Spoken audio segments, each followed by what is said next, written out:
Assalamu alaikum, guys. My name is Hamza, and I'm the brackets category head, and this is the debate judges orientation.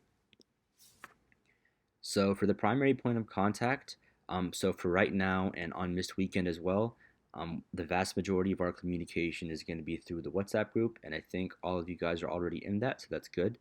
And during the tournament, Abdullah Budair is going to be the debate head, and he's also a judge as well. Honestly, if you guys have any questions about the debate competition or need help making decisions or a question about the rules, then you can contact Abdullah via WhatsApp. But I put his phone number here just in case you want to contact him directly as well. And then lastly, if Abdullah doesn't have the answer to a question, or if you guys just want to contact me, I'm also in the WhatsApp group, but you can contact me through my phone number here as well. So this year's missed debate topics are antitrust laws ought to be expanded to regulate technology companies. In a democracy, voting ought to be compulsory. Intellectual property protections for medicine should be reduced. A majority of governments a majority of government stimulus funding ought to be directed to businesses over individuals. Increased regulations ought to be introduced to limit direct to consumers pharmaceutical advertising. So for the topic breakdown, as you guys saw in the previous slide, there's 5 topics and there's 5 rounds as well. So there's going to be a new topic every round.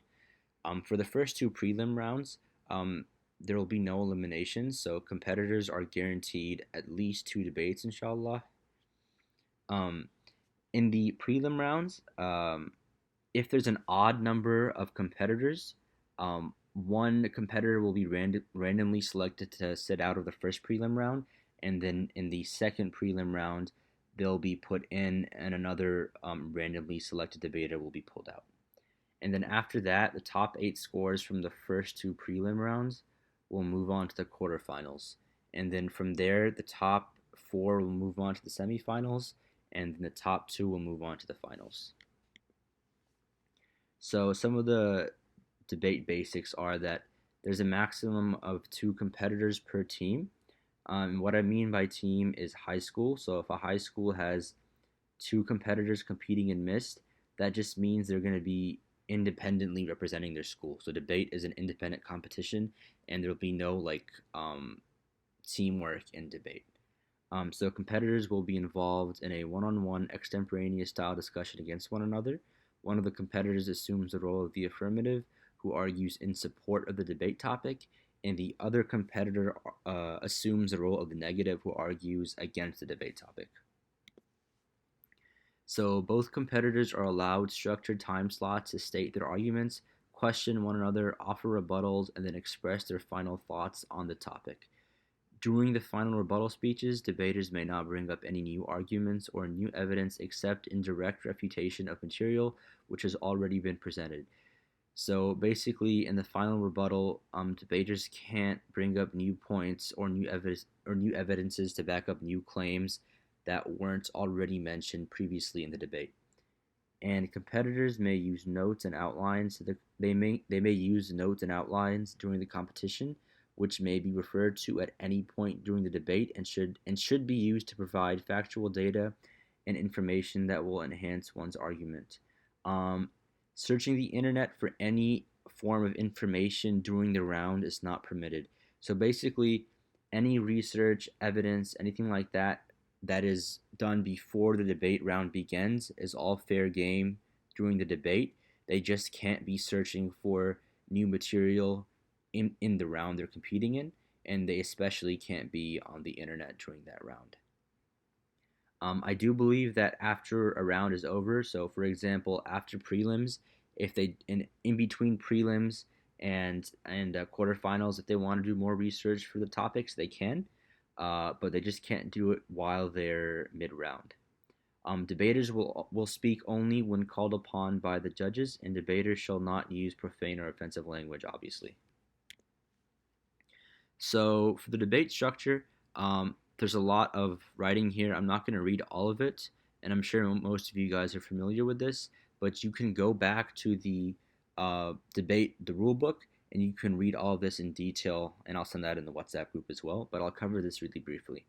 So there's prep time, which is 5 minutes.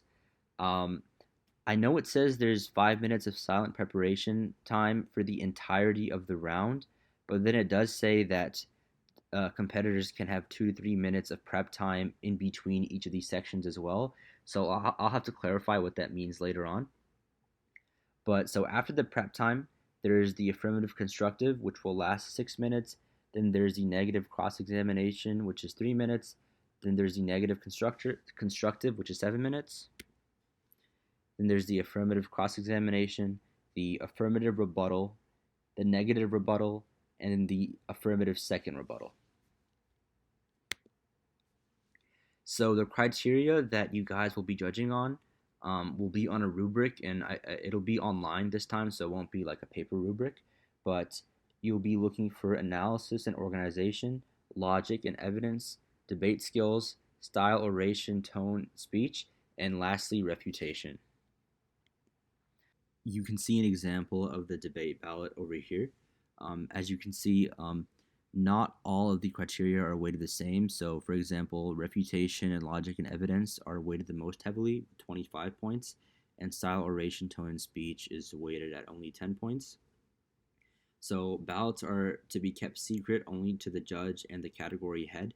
Feedback should be constructive and informative, and feedback should not be vague, discouraging, personal, or biased.